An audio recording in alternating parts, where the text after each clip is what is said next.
Hi, I'm Doug McCarroll, and I'm the president of Living Forest Communities here in Victoria. I want to just say a couple of things about how my professional career has changed. Going back to when I first met Roger Colwell, and Guy Dauncey, and a bunch of other people back in the early 90s, and they gave a group of us who were working on the original Bamberton project a whole new way of thinking about doing development, about sustainability. And there's really interesting because there was two brand new streams of consciousness in the development and design world. There was the eco-city movement out of Berkeley and what it takes to build green infrastructure and more the technical requirements. This is all pre-LEED work.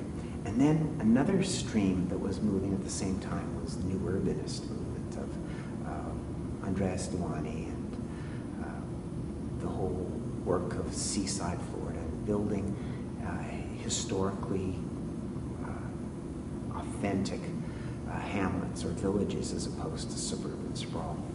And the combining of those two movements, the combining of those two thought patterns is really what I think has given me the greatest joy, the greatest hope for designing new towns and new places to live. In the last 20 years that I've been doing planning, real estate development, I've been increasingly trying to incorporate sustainability and development.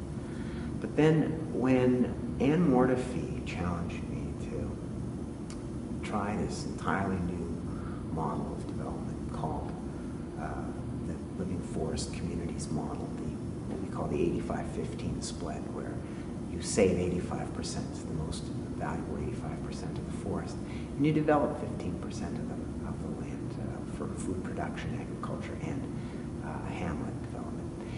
She challenged me to think outside of the box, to do something that no other developers that I know of are looking at. And that's, first of all, to be looking at conservation. And then after that, to be looking at how the real estate component is fitting in. How can the real estate finance and be at the service of, or be a mechanism for conservation?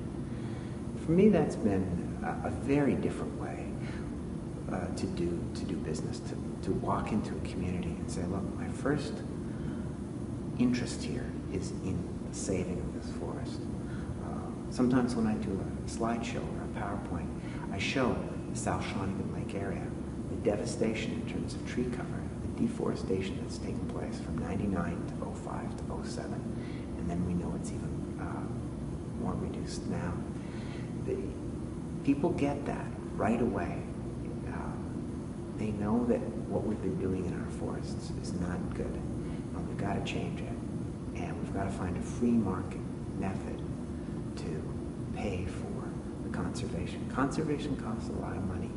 And Anne Mortefi was one of the people who just challenged me. Said, Doug, you could always go back and do development.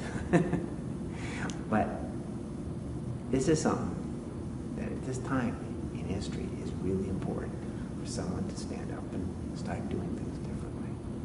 And so I'm having a lot of fun, and I've had a few sleepless nights on it. But it's something that I consider as more of a mission, something that I want to be able to have other communities adopt